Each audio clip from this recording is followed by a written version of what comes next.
मल्हार राव को हमने कहते सुना खंडेराव के कान में कि जीत तो अच्छी है मगर तरीका गलत था। नमस्कार दोस्तों, स्वागत है आपका आपके अपने चैनल हंग्री स्पिरिट्स में। हंग्री स्पिरिट्स देख रहे सारे दर्शकों का मैं अंजू शर्मा दिल से स्वागत करती हूँ। तो जब ये बात खंडेराव के कानों में कहते हैं तो खंडेराव भी इसके जवाब में कुछ बातें कहते हैं और शिवाजी महाराज की एग्जाम्पल देते हैं। तो मेरा सवाल ये है कि जो मल्हार राव होलकर ने कहा वो क्या था, क्यों उन्होंने कहा कि तरीका गलत था। चलिए इस पे थोड़ी रोशनी डालते हैं कि खंडेराव का तरीका क्या था, क्योंकि हमारे सामने तो तरीका बख्यान किया गया है ना, उसके बारे में बोला गया है। चलिए इस पे बात करते हैं, मगर पहले वही गुजारिश, जिन्होंने अभी तक चैनल को सब्सक्राइब नहीं किया है कर लीजिए।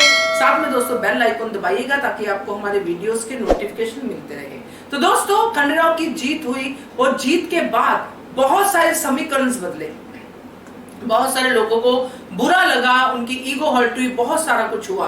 मगर यहाँ पे मल्हार राव होलकर जो खंडेराव की इसी जीत की वेट कर रहे थे कि खंडेराव कुछ ऐसा करे मालवा के लिए कि जो सबके मुंह पे सिर्फ खंडेराव का ही नाम हो, मेरे बेटे का ही नाम हो कि क्या कर दिया खंडेराव ने, कितना बढ़िया काम कर दिया, और वही हुआ।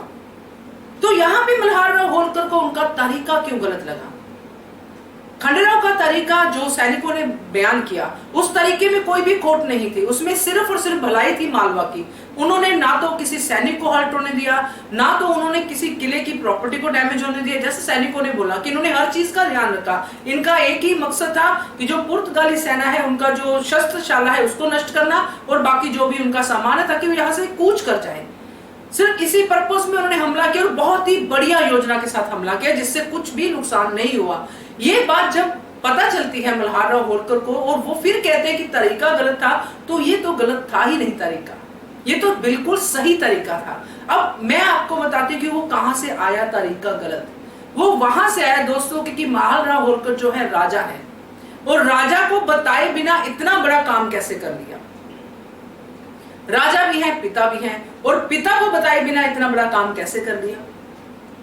मुझे तो ये जो कहीं ना कहीं होता है कि एक ईगो जो होती है ना वो कहीं ना कहीं हर्ट हो जाती है, और मल्हार राव होलकर की ईगो हर्ट हो चुकी है अपने ही बेटे से।